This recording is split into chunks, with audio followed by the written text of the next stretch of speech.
Hello, I'm Sherry Russo, Community Engagement Manager here at WOUB Public Media. And I'm Evan Shaw, Producer Director here at WOUB. Welcome to WOUB's Our Ohio program. Our Ohio is a high school documentary film project that WOUB worked on in conjunction with American Documentary POV and with funding support from the Corporation for Public Broadcasting. The students produced independent films that told their own personal and cultural stories. During this program, we're going to show you some of those short documentary-style films created by the high school students and look at how examining their identity and Appalachian culture impacted these students. That's right, Sherry. We worked with 3 different schools this year. We worked with South Gallia, Logan High School, and Meigs High School. And we worked with the students to create documentaries that tell their stories. Not what we would like them to talk about, but whatever stories they thought were interesting and important to tell the region, to tell the state, and to tell their friends and their peers as well. It was an exciting time. We started this project in 2020. You may remember 2020 was a little weird. A little bit. Things got a little strange, but we made it through. And so we worked with these students over a series of Zoom calls and teaching them about how to write and how to make films and to really tell their stories. And it was a wonderful experience.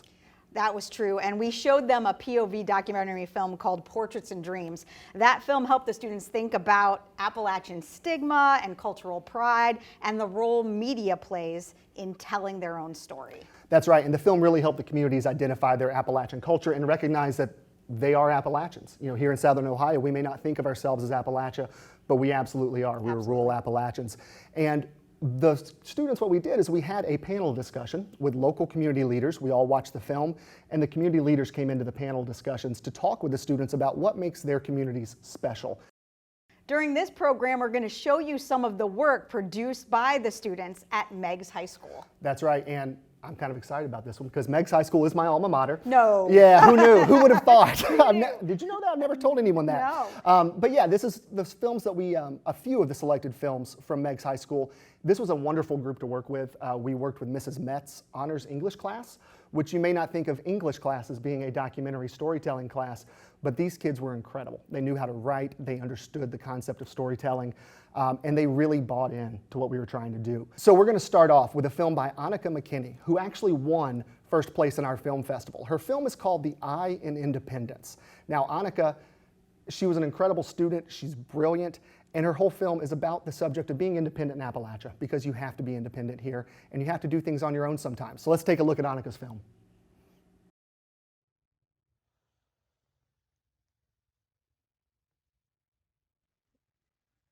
Welcome to my home, what many people would call back of Rutland. We're 20 minutes from the nearest gas station, 35 minutes from the nearest Walmart, and not a lot goes on out here, but people definitely keep themselves entertained.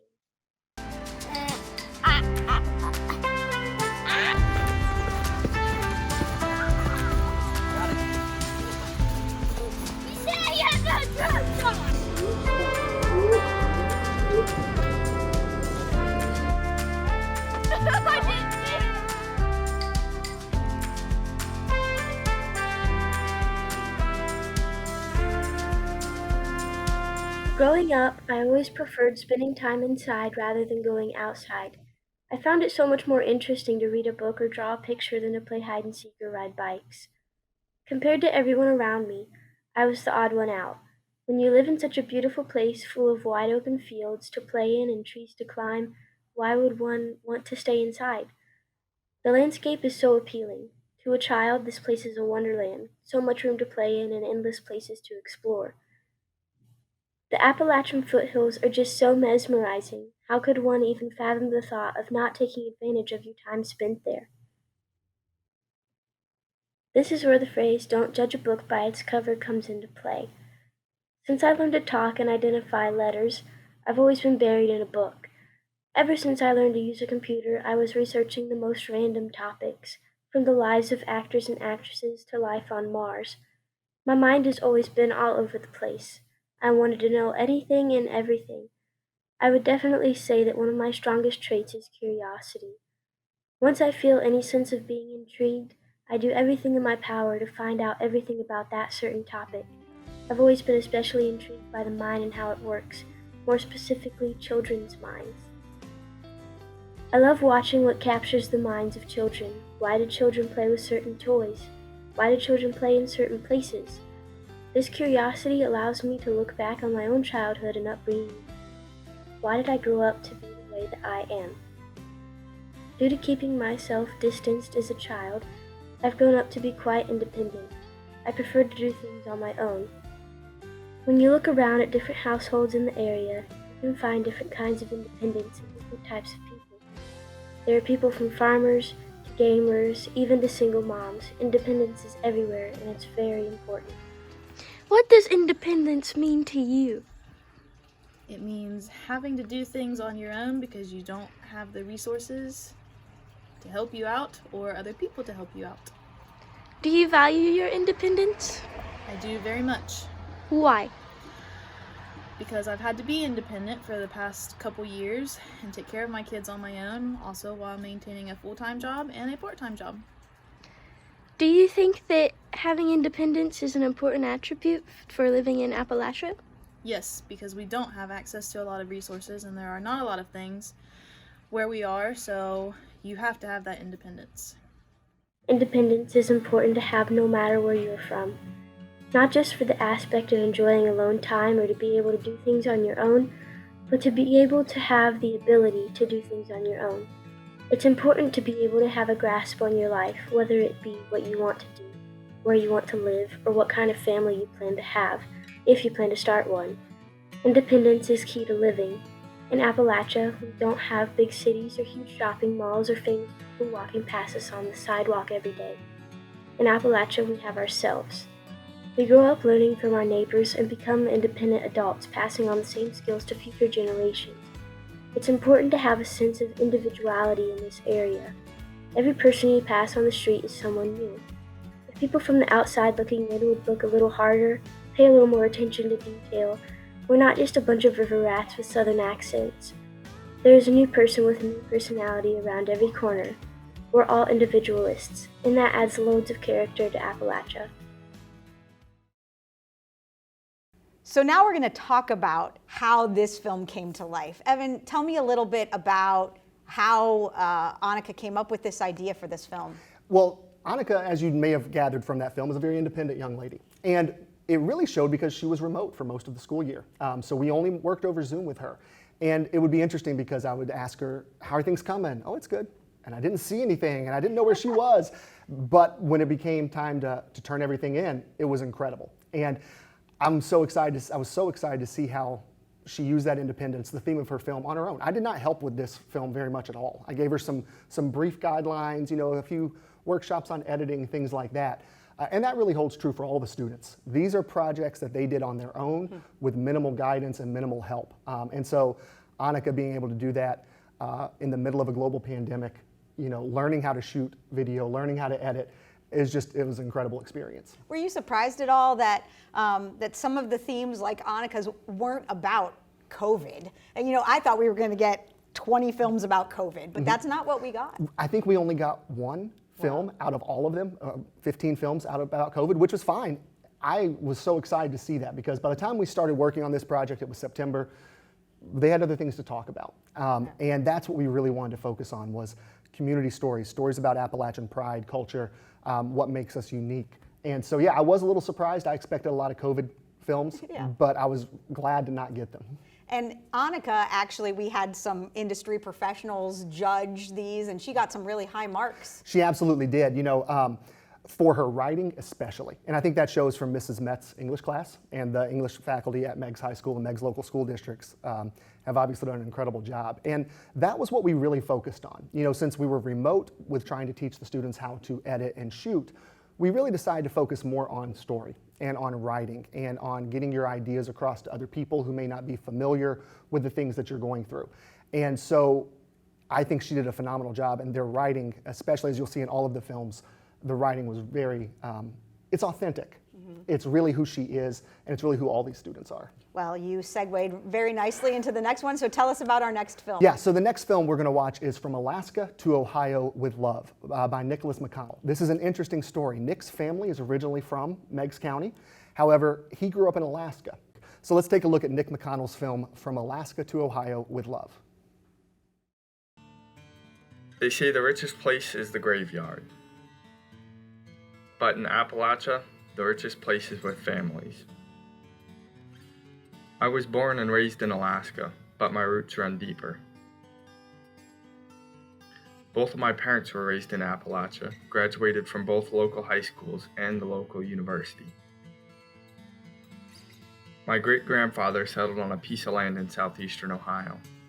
His son, my grandfather, built a log cabin house and has lived there ever since.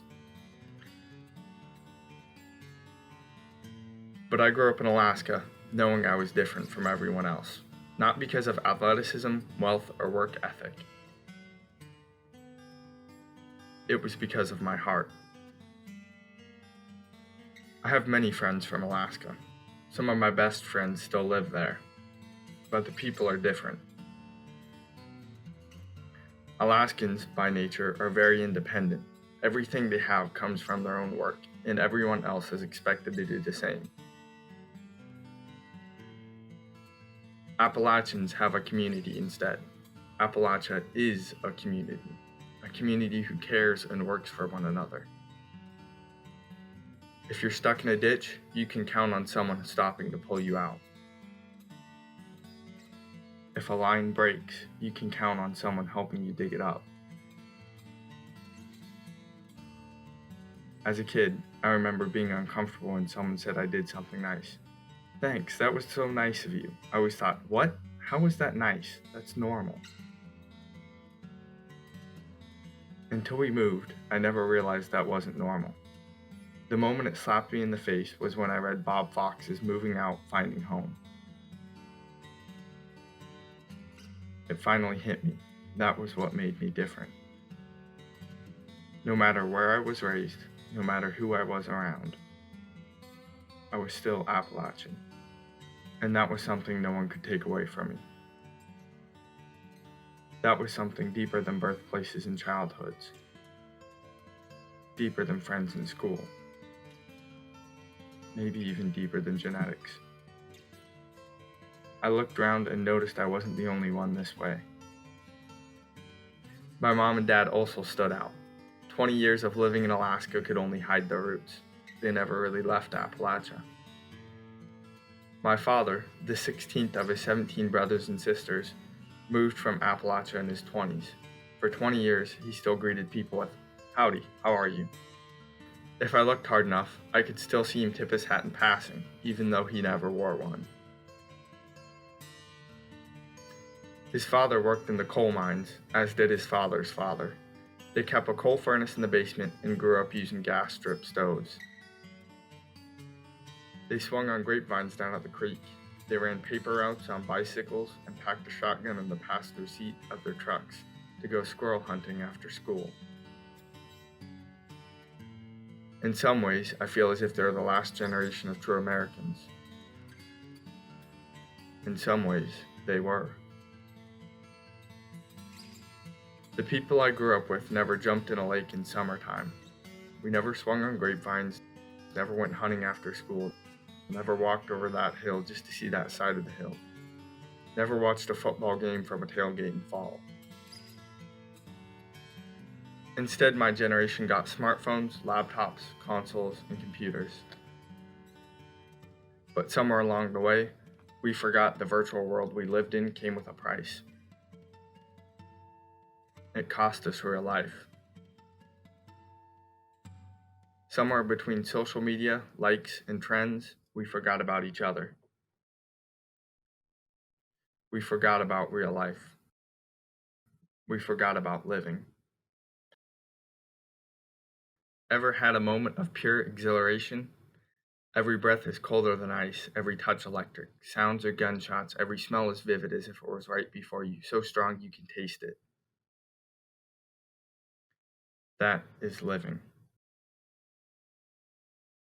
That is real. That is what life is supposed to be. Why isn't it? I can't even answer that. Not fully, at least. But what I can tell you is Appalachia comes close to that. Living rooms are lived in. People understand each other. That's not understanding or knowing the meaning behind someone's actions or words. That's understanding. Standing under someone to help them, support them. That's understanding. That's loving your neighbor. That's what we are supposed to be, who we were meant to be. So why aren't we? What's stopping us? What's stopping you? That's love. That is why Appalachia is so rich.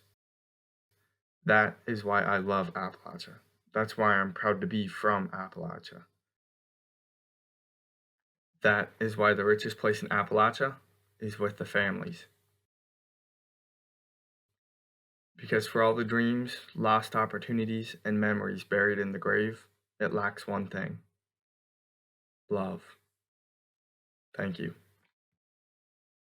So now let's talk a little bit about this. So Alaska, Meigs County, we alluded to it leading in. They're a little different. What did Nick learn about himself through this project? I think Nick, I don't want to speak for Nick, but I think his film does a great job of doing that. But I think he discovered, as I mentioned earlier, his roots, who he was, where he comes from, and why he may have felt the things that he has growing up. Being raised by parents who were from Meigs County originally obviously impacted him growing up. And then when he moved back here, and through this project, he was able to kind of uncover some of that and discover what makes it unique. Alaska is a very rural community. A lot of times people think that rural communities were fairly homogenous and monolithic, and that's not the case. We're very different. And I think that was what was very fascinating about Nick's film, is to show that while some people may think rural people in any part of the country are all the same, there are very strong differences in our little pockets around the country. And did he come up with this idea on his own, or how did that idea come about? Absolutely. This was all on his own, and really all of these films were the students' ideas. My guidelines to them were: make a film about what you think other people should know about you, your community, your culture, and they ran with it. And so, yeah, he did come up with this on his own, and I didn't know how it was going to turn out. I think he absolutely knocked it out of the park. And I also want to congratulate Nick. Nick has now been accepted into the United States Air Force Academy in Colorado Springs to go to their officer training school there. Meigs County has a very long history of incredible military leaders, from Commander William Outerbridge, who fired the first shot of World War II, to General James Hardinger, who was the first commander of space. Wow. That's the best title ever. That's if we could fantastic. Get that, for me, if I could be the next commander of space at WOUB, that'd be great. Awesome. But so hopefully Nick will follow in their footsteps, and I can't wait to see what he does. Awesome. Well, I don't know how to follow that up, but I'm sure you have the next project. I do. We're going to take a look at Traciliana Smith's film, Harvesting Hope. This film discovers and takes a look at some of the different ways that people are involved in the community in Meigs County, the ways that people help, whether that be working at food banks or community gardens and things like that, or farmers markets. And she really uncovers and dives deep to look at how people are working to help make their communities a better place. So now let's take a look at Trace's film, Harvesting Hope. As a child, the town we live in is huge and bright. It is our whole world, but as I grew up, the light around my town started to slowly dim. All the bright places were now dark. I saw the old ruined houses, businesses going out of business, people struggling to get by. That for me made me look at my town as a place I wanted to leave and never return. Nothing good could come from Meigs County was how I thought for a very long time. I believed this until the past summer of 2020. I started volunteering at the Pomeroy Farmers Market on Saturdays. I was blown away by how much the farmers market does. They give veterans $10 vouchers, they donate fresh produce for local kitchens, and they are getting grants and sponsors to help make the county more green. They also told me about and showed me some hidden gems in my hometown that I and others never knew about. Through the farmers market, the town of Pomeroy has gotten a grant to help fund a local orchard, where people can come and pick fresh fruit, which is already built and just waiting for the trees to produce. Another hidden gem I learned about was the community garden. Market manager Stephanie Wright has been given funds and permission to create a space where businesses and people can receive fresh produce. Out of all the hidden gems in the county, the most impressive to me is the Mulberry Kitchen. Here, they make homemade meals for people. You can pay $3, but if you aren't able to, that's fine. Everyone who comes gets to eat. When I went there, I learned that the ladies and gentlemen who volunteer there are genuine and very caring individuals. All they want to do is cook for people, and they have a fun time doing it. Peggy Crane is now the manager over the kitchen. Since she took this role, their sales have tripled, and now they can help even more people with the kitchen. How long have you been volunteering here? I've been volunteering here for about 2 years. I started managing the kitchen in June. Okay, what made you want to start helping here? When I worked at Carlton School with adults with MRDD, and we came down here and helped in the kitchen, started volunteering from there, and then I just felt like it was a worthy cause, and I love to cook. I'm a creative person, so cooking is another art. The people here truly love doing this and putting smiles on people's faces who come to eat. During Christmas, Peggy, Stephanie, and Stephanie's daughters made 200 Christmas cookies for the kitchen's annual Christmas dinner. When did you start volunteering here? When did I start? I don't know. When did I start volunteering here? I think we've been volunteering for about 4 years. Yeah. I said 2, about 4. Yeah. What made you find out about the kitchen? Well, Miss Alice, she went to our church. She was an older lady, and she was here every day the kitchen was open. And Peggy worked for Carlton at the time. And she would bring the Carlton adults here on Tuesdays and Thursdays.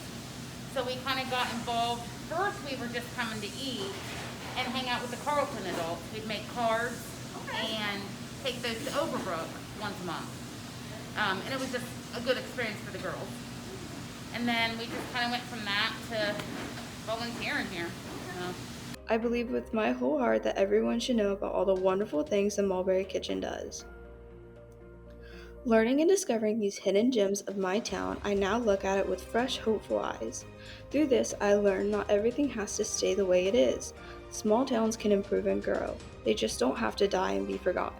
I now have a newfound hope in my community. So Evan, how did Trace come up with this idea for this film? It's fascinating because when we first started this project, she wasn't sure where she wanted to go with this. And she talked about doing a story on the farmer's market, which would have been wonderful. And it is included in her film. But then she started to think more and more about how many other organizations are there to help people in our communities. And I think what was fascinating is how she learned and gained pride in her community by the way that people around here help each other. And she found all these other incredible places that she could volunteer, and how volunteering helped her understand her community better. And so she kept adding parts to it. At first it was going to be a film about the farmer's market. Then she added in the Mulberry Community Center and places like that. So I was glad to see her keep expanding it as it went on. And she could have done that for an hour-long film with all the things that are going on. So I think she did a wonderful job. Well, we talked about earlier, we had this discussion with community leaders and the students in the class. And one of the things that kept coming up from those community leaders and the students was just how much this culture of helping each other was really a part of what Appalachia was. And so this film seems to really speak to that. It absolutely does, and really all the films do throughout the whole series, if you pay special attention to how we are independent, but we have our family roots. From Nick's film, we learned the independence from Monica, and we also learn about how we help each other through Trace's film.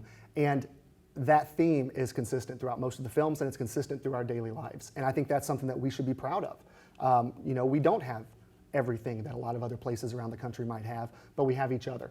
And it's great to see these high school students recognizing that and understanding the importance of that and how much that plays into making our community a better place for everyone. And we also talk to the students a lot about using media to tell their own story in a positive way, because we know that the Appalachian story isn't always told positively on the national level. You're exactly right. This is one of the things that frustrates me the most is there are very few, if any, positive role models of Appalachian individuals for our kids or for anyone. Try to think of a national media personality or a character in a major sitcom or anything like that has a rural accent, that may live in a rural place but is not a caricature of themselves. They don't really exist.